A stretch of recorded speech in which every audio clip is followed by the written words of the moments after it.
Arik nilahad ang kalagayan ng flip-top sa kasalukuyan at Saki pinaliwanag bakit hindi niya pinatulan si Yang Wan. So tara.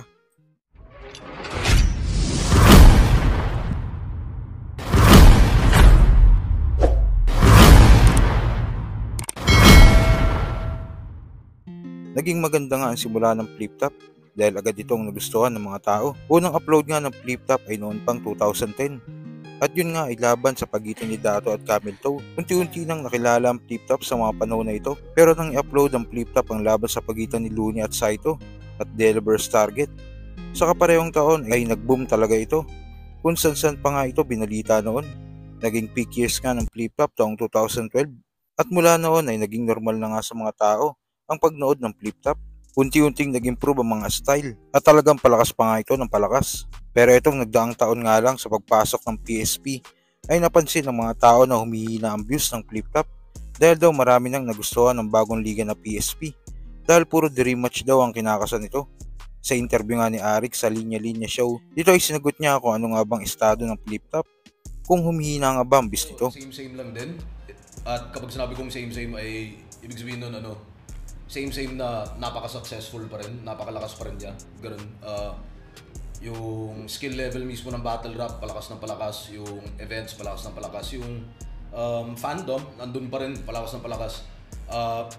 At siguro yun yung parang reference point ko kasi sa marami naman talaga diyan iba't ibang demographic or klase ng fan na hindi sila fully updated or kahit na mas madalas sila manood kaysa sa randoms lang. Hindi pa rin talaga sila updated sa like weekly or per event. Parang ang alam lang nila is yung ganun siguro middle of the card packet. Yun yung kilala nila So alam mo yun, parang mga long time fans naman pero hindi nila alam na parang galing lang kaming Cebu, galing lang kami ganito. So sa ganung perspective para sa akin kapag nakikita ko nga lahat ng parang yung perspective ng iba't ibang klaseng fans na may iba syempre super hardcore, super updated, kawali, lagi kang nanonood. Ang layo ng spectrum So may taong hindi alam kung gaano ka successful na baka malito kapag sinabi kong ganun pa rin ka successful yung overall hip hop, 'di ba? Parang gusto kong isipin ano pa nga parang isa rin talaga siya sa prevailing culture sa Pinas, no? Parang paano ba? Ganun parang hindi man tulad ng yung napag-usapan natin nung last interview, no? Parang hindi man kami nasa mainstream media everyday or at least yung buong aspects. So syempre may mga ibang artists na tumatawid talaga sa mainstream consciousness. Pero yung flip-top specifically, hindi man siya nasa mainstream consciousness in that sense, yung parang nababalita or Pero isipin mo pa rin yung demographic sa Philippines na socio-economically ay mas pang hip-hop talaga. 'Di ba? Parang hindi man siguro sila may pinaka-buying power para laging manood ng events or man para magmukha siyang kuyari makapagpuno ng venue kasing laki ng representation ng actual following namin. Gusto kong isipin is ganun parang I mean, 'di ba, 98% I'd say may alam or hilig sa hip hop or battle rap sa Pilipinas lalo sa kabataan ganun. At yun, parang ganun siya ganun siya ka successful pa rin talaga. Going strong parang yung pa yung isang siguro sa perspective ng iba is para sa kanila nag-peak na yung flip-top like 2012 pa lang, sa second year pa lang namin, tapos parang hindi naman sila updated. So kapag makita nila ako parang laging yun nga parang nagpapa-event pa kayo, nagba-battle pa kayo, tapos nakakagulat na parang okay, so hindi ka kasing updated ng ibang fans or ng akala ko. So pero perspective ka rin nga na ganun. Mm-hmm. At yun yung nga parang kung akala ng iba is nag-peak na kami 2012, parang tingin ko every week nagpi-peak yun parang ganun, alam mo yun. Hindi man lang siya kasing the peak of a booming trend, pero in a way na transcend na dapat yun kasi parang never siya bumaba So nai-gets ko yung yung sinasabi mo na pwedeng perspective ng ano no na matagal lang sumusubaybay. Siguro ako yun perspective din naman ng mga bago. I think sign ng ng developing pa siya kung may mga tao na hindi naiintindihan yun kasi bago lang din silang pasok siguro. So yun parang ako nag-peak kasi nag-trend siya noon. So lumalabas sa mga kung anong shows, ganyan.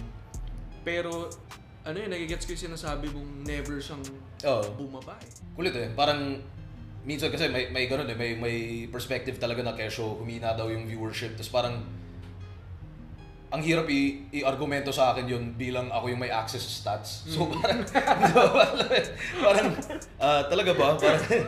Parang kasi ako yung stats Ako yung may pinakaalam na sa stats So hindi talaga siya parang consistently viral. Alam mo yun? Grabe parang ganun And yun kung naging trend lang siya, magpipeak siya ng ganun.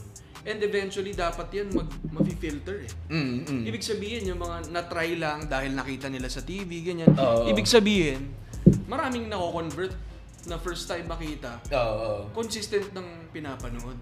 Na nakikilala nila, gano'n, tapos nagagamit. So, umabot na nga sa point na na yun na nga sa sobrang lagi niyang trending pa rin sa YouTube, parang hindi na siya nako-consider siguro na trend. Or parang sa sobrang nag-peak siya, tas nandun pa rin siya, hindi mo na siya ma-consider na peak. Kasi gumagano na siya. Nag-plateau sa mataas. Sa mataas. No? So, wild, no? Kaya parang feeling ko, na-open yung gates, di ba? Sumabog yung flip top. Pero, ngayon, nagiging, nai-embed na. Sa kabilang balita naman, sinagot na nga ni Saki kung bakit di niya pinatulan si Yangwan sa kabila ng pambabasa nito sa kanya. Dahil daw maraming nambabash sa kanya, naduwag daw siya.